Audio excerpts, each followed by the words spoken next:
After a whole year of running with the Alphafly and the Vaporfly Next Percent 2, I've changed my mind on some of the specs and my overall decision on which shoe I like better. Let's compare and contrast and let's talk about it. So before we get into it, make sure you like the video, subscribe to the channel if you're already subscribed to this channel and watching the content. Thanks so much, love you guys a lot. Specs for both shoes respectively are right here.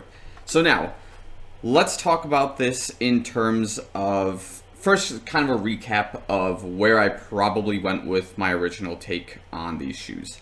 So, last year when I made this video, it was probably in reference to the Vaporfly Next Percent 2 coming out and my original thoughts on it.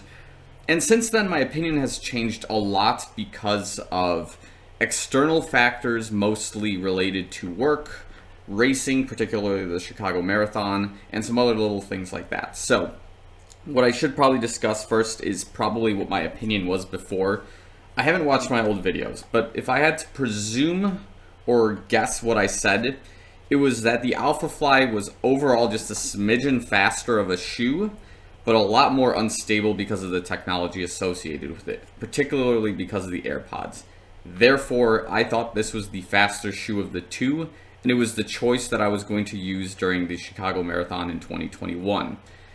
That being said, when I discuss external factors here, I'm talking specifically conditions related to like the lockdowns, my work scenario changing in 2020, and things like that, where there was a lot more physical work that was being done in my earlier marathon stages, like from 2018 into 2020, where I was walking a lot more daily because that was part of my job, versus after 2020 started, when I started my more corporate office job, that I was sitting more often and not having those hour-long 2-mile walks every single day and whatnot.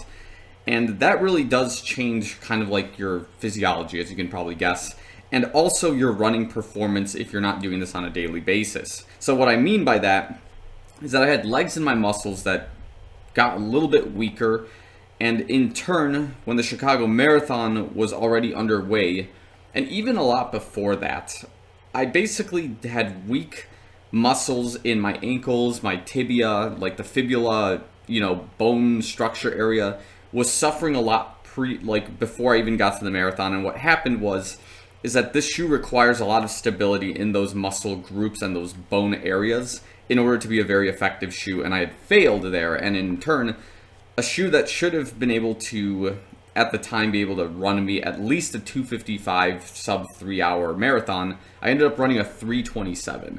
And now, if you're thinking, oh, well, a 3:27 in this shoe is like really not bad, all things considered, in 2018, I also ran a 3:26 in the Nike, I believe it was the Zoom Fly Knit, one of these models. I'll post a picture here. And like, it's there's no carbon plate to my knowledge in this shoe, and it's like less stable. It's using React foam. And basically, the idea here is that I was not ready to run the marathon in this shoe, and if I was smart and I had thought about this and I had a little more experience, I would have chosen the Vaporfly Next Percent 2. And now here's why, at this point in time, I've changed my mind like 3 times on this, but at this specific point in time, I think the Vaporfly Next Percent 2 is the faster shoe to train and run races with. So the tale of the tape, first and foremost, is that the Alphafly, this particular pair, I ran the Chicago Marathon in 2021 in about 3:26, 3:27. Not too spectacular, I guess.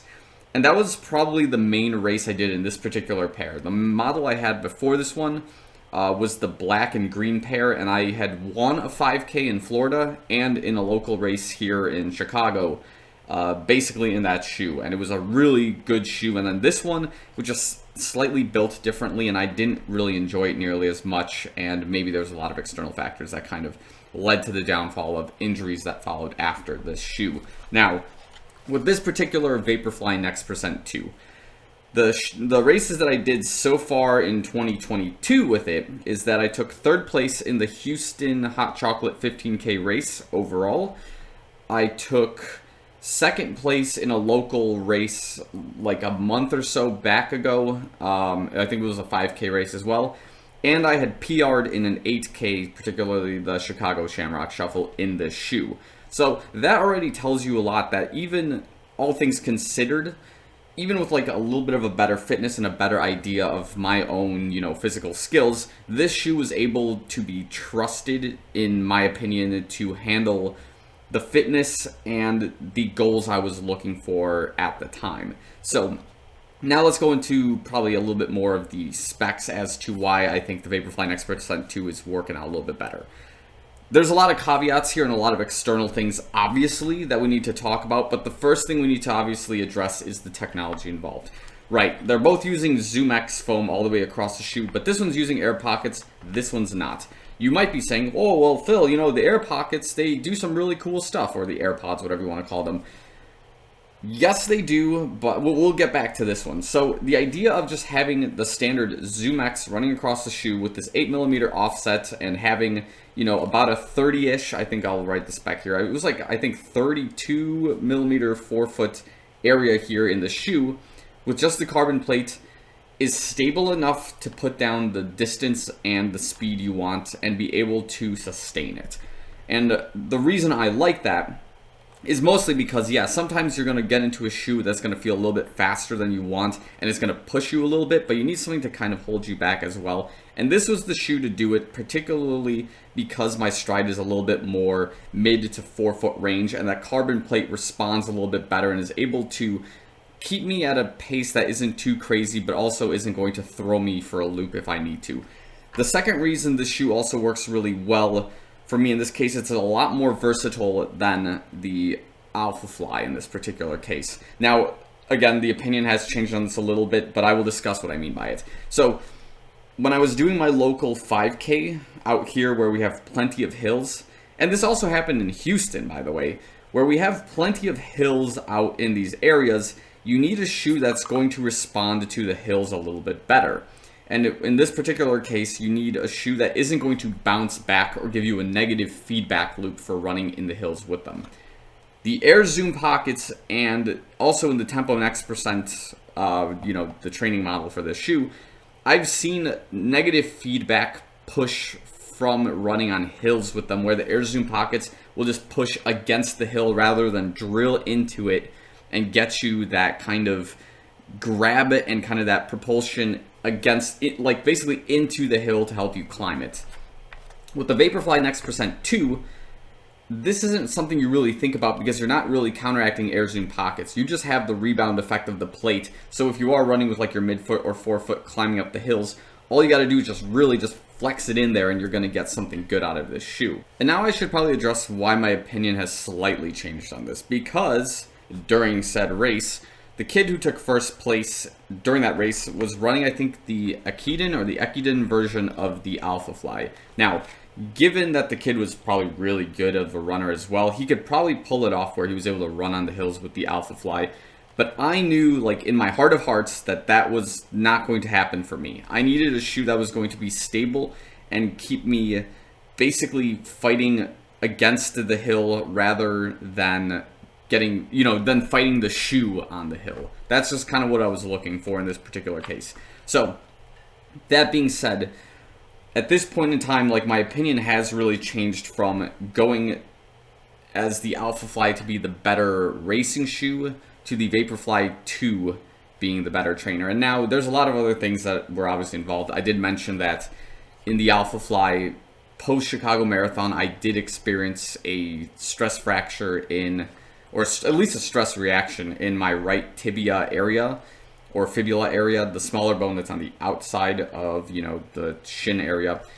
And that was because, again, I had weak leg muscles by the time the Chicago Marathon rolled around, and I didn't do anything to train them. And now, if I am to add the Alphafly as like my primary racing shoe for the 2022 season, there would have to be one major caveat, and that is, and this is probably the advice for everyone, is to train your shin muscles and everything in that, posterior, I guess, ankle, shin bone area as much as possible to be able to, one, stabilize yourself in this shoe, because this is a fairly unstable racing shoe, and two, be able to take the brunt of the impact with the technologies associated in the shoe. So what that the shoe is using ZoomX and these air zoom pockets and the carbon plate, all of it combined is still a very high impact, you know, response to your legs. Like, yeah, you're gonna get this kind of like this bounce squish effect, but it's a very subtle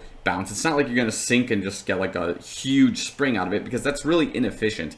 You need that nice bounce back from the carbon plate that, you know, obviously you're gonna get from this shoe.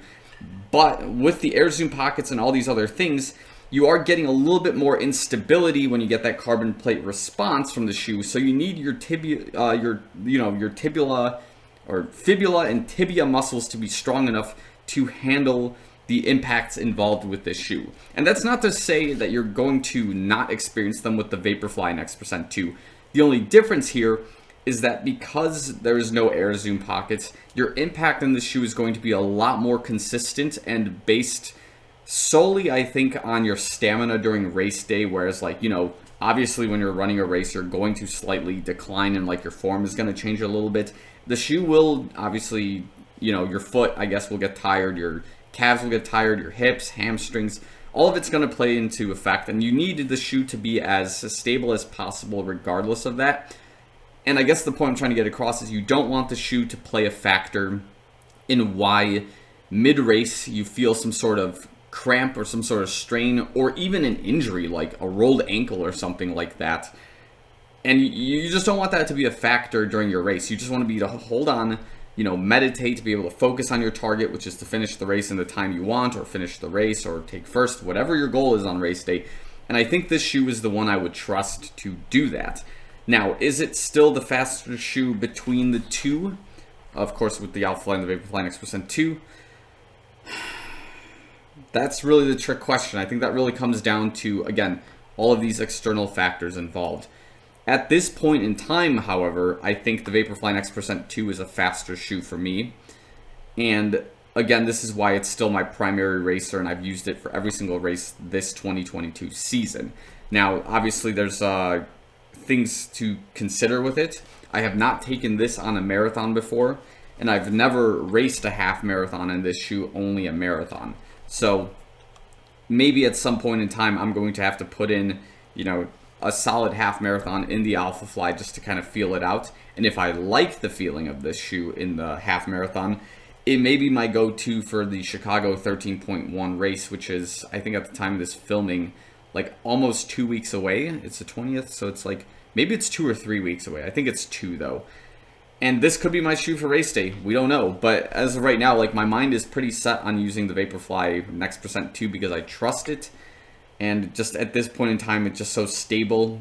And yeah, even though it's not the fastest shoe on the market, between these two, I guess, let me, you know, take that back for the record. It's the shoe that I still trust, and my current fitness will allow for me to have a good time with this shoe. And what I mean by that is, obviously I took an injury and like I had to take a week off from running, and I'm still kind of getting back into it and getting like my body back into the swing of things, and that's kind of why I make that point. So I think that's where I'm going to end this video. I hope it was kind of helpful to understanding my thought process as to why I think the Vaporfly Next% 2 is the better racing shoe of the two options here. And of course, if you disagree or agree with me on any of these thoughts, you know, just comment down below in the video, give it a thumbs up. Let's talk about it. You know, give me your thoughts in the comments below if you kind of agree or disagree with the assessment. And yeah, your personal experiences with both shoes. If you've experienced an injury in the Vaporfly Next% 2 and just had an awesome time in the Alphafly, let me know. I want to hear about it. So we're going to end the video here. Thanks so much for watching. I'll see you guys in the next one.